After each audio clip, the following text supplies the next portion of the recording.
Bom dia, bem-vindos à primeira edição do CNN Mercado. O Ibovespa Futuro abre em queda, de olho na agenda movimentada no Congresso. O dólar recua agora, opera aí na casa dos 4,79. A ideia do presidente da Câmara dos Deputados, Arthur Lira, é votar ainda hoje o CARF e aprovar as mudanças feitas no Senado do novo marco fiscal. O mercado, claro, continua de olho nessas movimentações por lá e hoje começa a sabatina dos indicados pelo presidente Lula à direção do Banco Central. A Comissão de Assuntos Econômicos começa logo mais a ouvir o economista Gabriel Galípolo, o ex-número 2 do Ministério da Fazenda, ele que foi indicado para a diretoria de política monetária, e quem também é sabatinado hoje é o advogado Ailton Aquino, servidor de carreira do Banco Central, que foi indicado para ser diretor de fiscalização. Se os nomes então passarem na CAI, depois vão para a sabatina no plenário do Senado.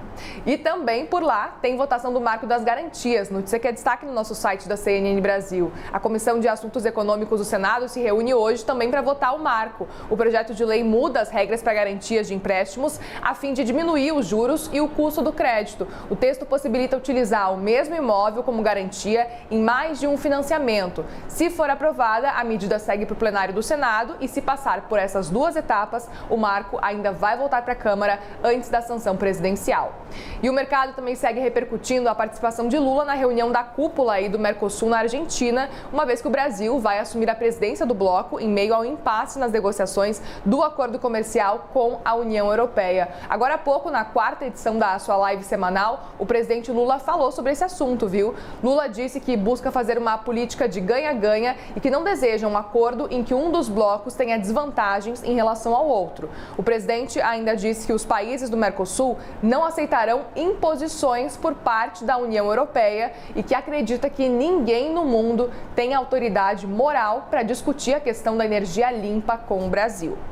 O economista Luiz Fernando Figueiredo comentou o aumento da projeção de crescimento da economia pelo governo federal. Segundo ele, o mercado e os economistas ainda estão conservadores com as projeções do PIB. Vamos ouvir? Olha, nós na Jive nós não temos ainda uma previsão de 3% de crescimento. A nossa previsão é 2% com viezinho de alta. Mas eu não diria que é impossível. O que tem acontecido é que, em geral, os economistas têm sido muito mais conservadores, vamos dizer, ou menos animados com o crescimento do Brasil.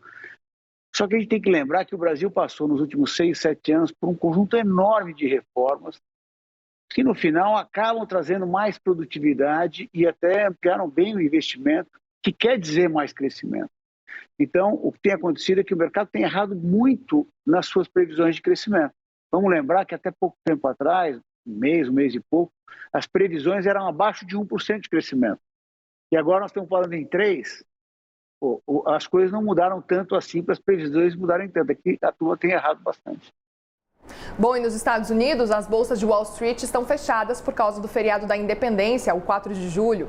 Na Europa, as ações operam com pouca movimentação pela falta aí de novos dados econômicos da região. Também pesa a incerteza sobre a direção de taxas de juros globais, mantendo os investidores cautelosos. Já os mercados asiáticos fecharam mistos. Na China, investidores apostam que o país vai adotar mais medidas em julho para fortalecer a economia. Os principais bancos estatais da China reduziram as taxas de depósito em dólar pela segunda vez em um mês, de acordo com fontes bancárias. Isso porque as autoridades intensificam os esforços para impedir a queda do yuan. Além disso, a secretária de Tesouro dos Estados Unidos, a Janet Yellen, e o embaixador da China nos Estados Unidos tiveram uma discussão franca e produtiva na segunda-feira. A conversa aconteceu antes da viagem programada de Yellen para Pequim, que acontece nessa semana, segundo o Departamento do Tesouro americano.